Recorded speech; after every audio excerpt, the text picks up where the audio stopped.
Hi guys, I'm Pete from Don't Tell the Wife, and in this video I'm looking at the Classic Army PX9 PDW.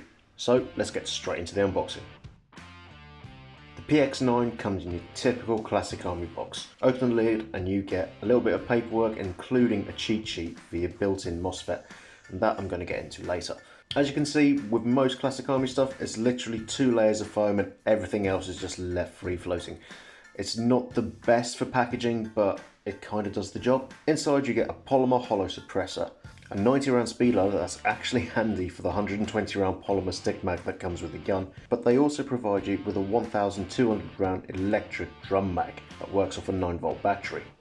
The switch for the drum mag itself is literally an on and off button right at the front there. Very easy to use, no problems with it at all. And of course, let's not forget the gun itself.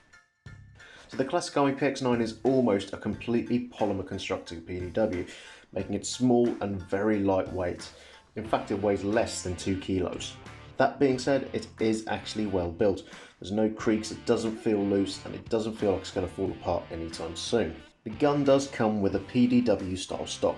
Now this is actually made out of metal and it's only got 2 positions, open or closed. Underneath it is where the battery housing is, and I've got to be honest, the way they've done this makes a lot of sense.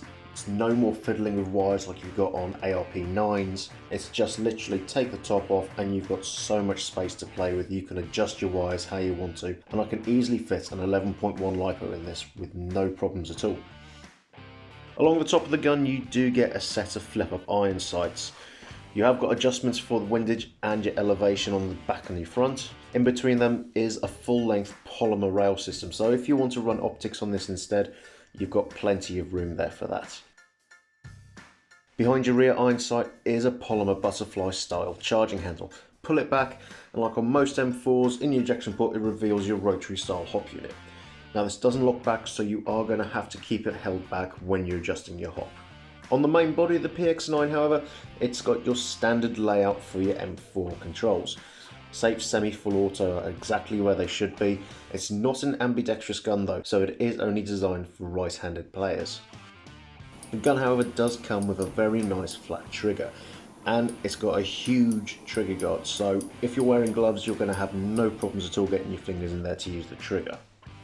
In front of it is your 9mm style magwell. So as you can see, they've put some grooves on the front here just to give you a little bit of extra space, you know, if you want to hold it by the magwell instead of by the handguard. The handguard itself is made out of polymer again, but you have got some rail systems there. You've got one on the front, one underneath for any grips, and some small ones on the sides as well, in case you want to run flashlights, peg boxes, anything like that, you've got the space for.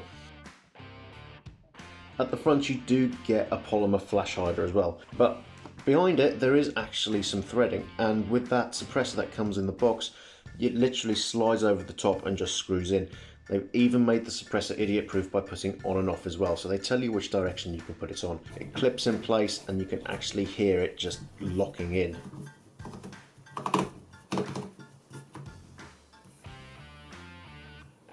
Now internally, this is where it gets interesting.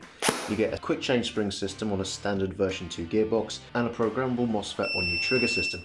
Now you can program this for 3-round bursts, 4-round burst, 5-round burst, all off your trigger, and if you want to you could also lock it just to semi only.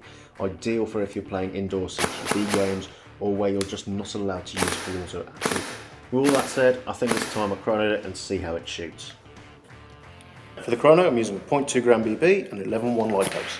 So what I did find out is after I finished filming all this, the gun I got given was actually German specification. They are only allowed about 0.5 of a joule when it's up for auto.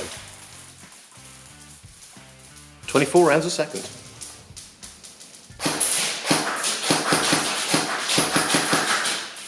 So the trigger response on this is really good with an 11.1 LiPo. The FPS 200, 210, it's not that great, so if you get one of these I would put in a bigger spring if you're going to be doing the woodland games. CQB, again, not as bad, but still you might want that bigger spring.